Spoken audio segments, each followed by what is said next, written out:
साथियों, आंध्र प्रदेश की जनता ने बड़ी उम्मीदों के साथ वाईएसआर कांग्रेस सरकार बनाई थी, लेकिन इन्होंने आपके साथ विश्वासघात किया।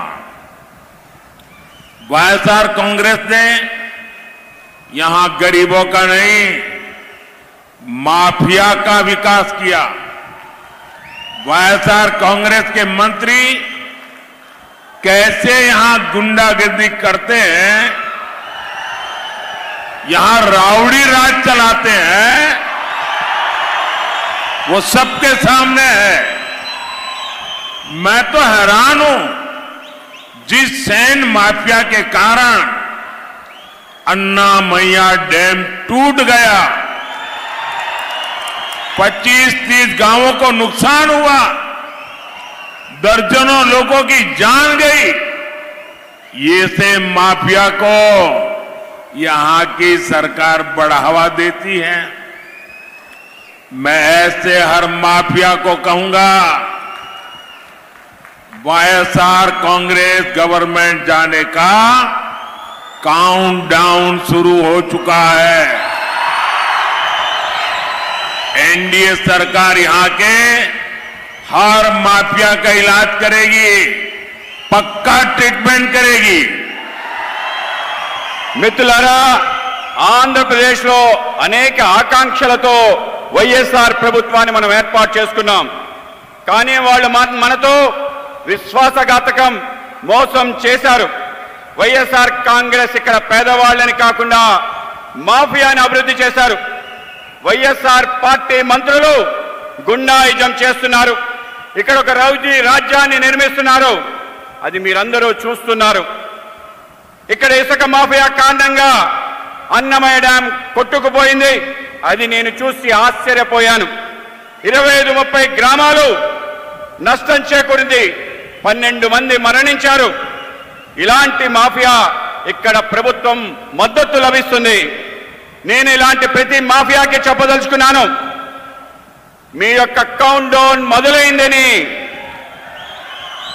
ఎన్డీఏ ప్రభుత్వం ఇక్కడ ప్రతి మాఫియాకి చికిత్స చేస్తుంది, ఒక్కొక్కరిని పక్కా ట్రీట్మెంట్ చేస్తుందని తెలియజేస్తున్నాను. आप बताइए, आपके जीवन में साफ पानी जरूरी है या नहीं? मोदी घर घर पाइप से पानी पहुंचाना चाहता है, लेकिन यहां की सरकार जल जीवन मिशन में भी ठीक से सहयोग नहीं करती। पोलावरम प्रोजेक्ट के साथ इन्होंने क्या किया, ये आप इतने सालों से देख रहे हैं। इन्होंने रायलसीमा के किसानों को भी इरिगेशन की सुविधाएं नहीं दी। यहां एनडीए सरकार बनेगी तो सिंचाई के प्रोजेक्ट तेजी से पूरे होंगे। మీరు చెప్పండి, మీ జీవితంలో స్వచ్ఛమైన నీళ్లు అవసరమా లేదా? ఇంటింటికి పైప్ లైన్ ద్వారా నీటిని అందించాలని మోడీ కోరుకుంటున్నారు. కానీ ఇక్కడ ప్రభుత్వం జల జీవన్ మిషన్ కి సరైన సహకారం అందించడం లేదు. పోలవరం ప్రాజెక్ట్ కోసం వాళ్ళు ఏమి చేశారో మనందరం ఇన్ని సంవత్సరాల నుంచి విచిత్రం ఏమిటి అనంటే, ఇంతగా అభివృద్ధి బాటలో మనం కనిపిస్తా ఉంటే విచిత్రం ఏమిటనంటే, నిన్న ప్రధాని మోడీ గారి సభలో చేసిన విమర్శలు చూస్తే నాకు ఒకటే అనిపించింది. రాజకీయాలలో ఇదే చంద్రబాబు, ఇదే దత్తపుత్రుడు, అటు మోడీ గారిని అప్పట్లో, అటు మోడీ గారు ఇదే చంద్రబాబు గురించి గత ఎన్నికల ముందు ఏమన్నారో ఒక్కసారి గుర్తుకు తెచ్చుకోండి అని మిమ్మల్ని అందరినీ కూడా కోరుతా ఉన్నా.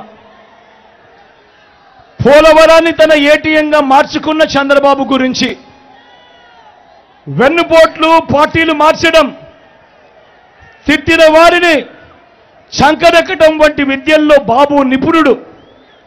అత్యంత అవినీతిపరుడని చెప్పిన నోటితోనే ఇదే మోడీ గారు మళ్ళీ చంద్రబాబును తమ ఎన్డీఏ గూటికి వచ్చాడు కాబట్టి ఇంతకంటే గొప్పవాడు లేడు అని చెప్పి ఇవాళ చెప్తా ఉన్నాడు అని అంటే ఒక్కసారి ఆలోచన చేయమని అడుగుతా ఉన్నా. రాజకీయాలన్నది ఏ స్థాయికి దిగజారిపోయాయో ఒక్కసారి గమనించమని అడుగుతా ఉన్నా. అంటే వారితో ఉంటే ఒకలాగా, వారితో లేకపోతే మరోలా మాటలు మారుస్తా ఉన్నారు అని అంటే నిజంగా రాజకీయాలు ఏ స్థాయికి దిగజారిపోయాయో ఒక్కసారి గమనించమని అడుగుతా ఉన్నా. నేను అడుగుతా ఉన్నా, ఇంతకీ బాబు, దత్తపుత్రుడు మోడీ గారు కలిసి ఆడుతా ఉన్న ఈ 2024 డ్రామాలో రాష్ట్ర ప్రజలకు వీరి హామీ ఏమిటి అని అడుగుతా ఉన్నాను. ప్రత్యేక హోదా ఇస్తామని జట్టు కట్టారా అని అడుగుతా ఉన్నాను. పోనీ స్టీల్ ప్లాంట్ ప్రైవేట్ పరం చేయము అని జట్టు కట్టారా అని అడుగుతా ఉన్నాను. అందరూ ఆలోచించండి, అందరూ ఆలోచన చేయమని అడుగుతా ఉన్నా. ప్రతి అన్నను ఆలోచన చేయమని అడుగుతా ఉన్నాను, ప్రతి అక్కను ఆలోచన చేయమని అడుగుతా ఉన్నా. మీ జగన్ ఆమోదం లేదు కాబట్టి స్టీల్ ప్లాంట్ ప్రైవేటీకరణ ఇంతవరకు కేంద్రం వెనకడుగు వేసింది. అందరూ ఆలోచన చేయమని అడుగుతా ఉన్నా. 5 సంవత్సరాలుగా స్టీల్ ప్లాంట్ ప్రైవేటీకరణ జరగలేదు అనంటే దానికి కారణం, దానికి జగన్ అనే ముఖ్యమంత్రి ఒప్పుకోలేదు కాబట్టి అది జరగలేదు అన్నది ప్రతి ఒక్కరూ కూడా ఆలోచన చేయమని కోరుతా ఉన్నా. ఈ ఎన్నికల్లో కూడా స్టీల్ ప్లాంట్ అమ్మకం ఆపేలా ఆ బాబు, ఆ దత్తపుత్రుడు, ఆ బీజేపీల కూటమిని ఓడించి నా తమ్ముడు అమర్కు ఓటు వేసి మొత్తం దేశానికి ఒక గట్టి మెసేజ్ ఇక్కడి నుంచి పంపించండి అని కోరుతా ఉన్నా. గాజువాకలో మీరు పొరపాటున టీడీపీకి ఓటు వేయటము అని అంటే దాని అర్థం ప్రైవేటైజేషన్ చేస్తానంటున్న ఎన్డీఏకు ఓటు వేయడం అంటే స్టీల్ ప్లాంట్ అమ్మకానికి మీరే ఆమోదం తెలిపినట్టు అవుతుంది అన్నది ప్రతి ఒక్కరూ కూడా గుర్తుపెట్టుకోమని కోరుతా ఉన్నా.